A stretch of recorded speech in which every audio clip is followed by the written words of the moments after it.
नमस्कार, आप निष्कर्ष भारत देख रहे हैं और मैं हूं आपके साथ पूर्वी राय। अगर आप हमारे चैनल को YouTube पर देख रहे हैं और अभी तक सब्सक्राइब नहीं किया है तो आप अभी सब्सक्राइब करें, और अगर Facebook पर देख रहे हैं तो हमारे चैनल को फॉलो करें। यूएन में समिट ऑफ द फ्यूचर को पीएम मोदी ने किया संबोधित, कहा वैश्विक संस्थाओं में सुधार जरूरी।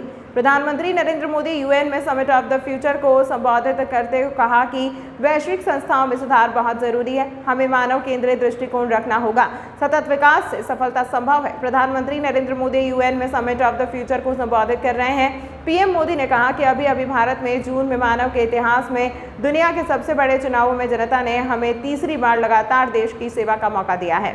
आज मैं दुनिया के छठे हिस्से की उसी आवाज को आप तक पहुंचाने के लिए यहाँ आया हूँ। जब हम ग्लोबल फ्यूचर की बात कर रहे हैं तो मानव केंद्रित दृष्टिकोण सबसे प्रथम होना चाहिए।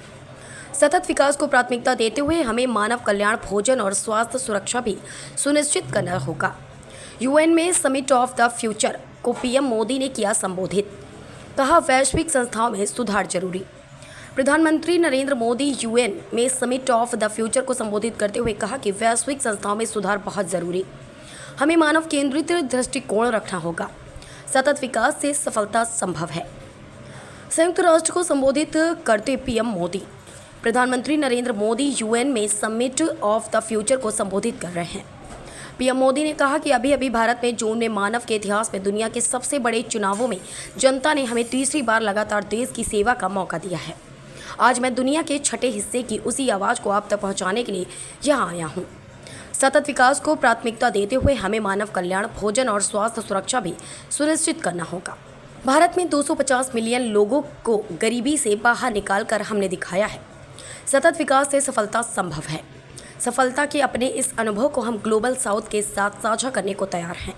इसके साथ ही उन्होंने कहा कि वैश्विक शांति और विकास के लिए ग्लोबल संस्थाओं में सुधार जरूरी है। Reform is the key to relevance. African union में नई दिल्ली में G20 में स्थायी सदस्यता दिलाना इसी दिशा में एक कदम था।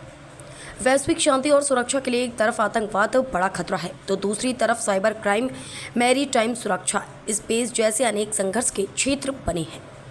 इन सभी विषयों पर मैं जोर देकर कहूँगा कि ग्लोबल एक्शन जरूरी है। संयुक्त राष्ट्र में समिट ऑफ द फ्यूचर में प्रधानमंत्री नरेंद्र मोदी ने कहा, प्रौद्योगिकी के सुरक्षित और जिम्मेदार उपयोग के लिए संतुलित विनियमन की आवश्यकता है। हमें ऐसे वैश्विक डिजिटल शासन की आवश्यकता है जिसमें राष्ट्रीय संप्रभुता और अखंडता अक्षुण्ण रहे। डिजिटल पब्लिक की इंफ्रास्ट्रक्चर एक पुल होनी चाहिए, ना कि बाधा। खबर हमारे निष्कर्ष आपका। ऐसे ही तमाम खबरों के लिए आप देखते रहें निष्कर्ष भारत।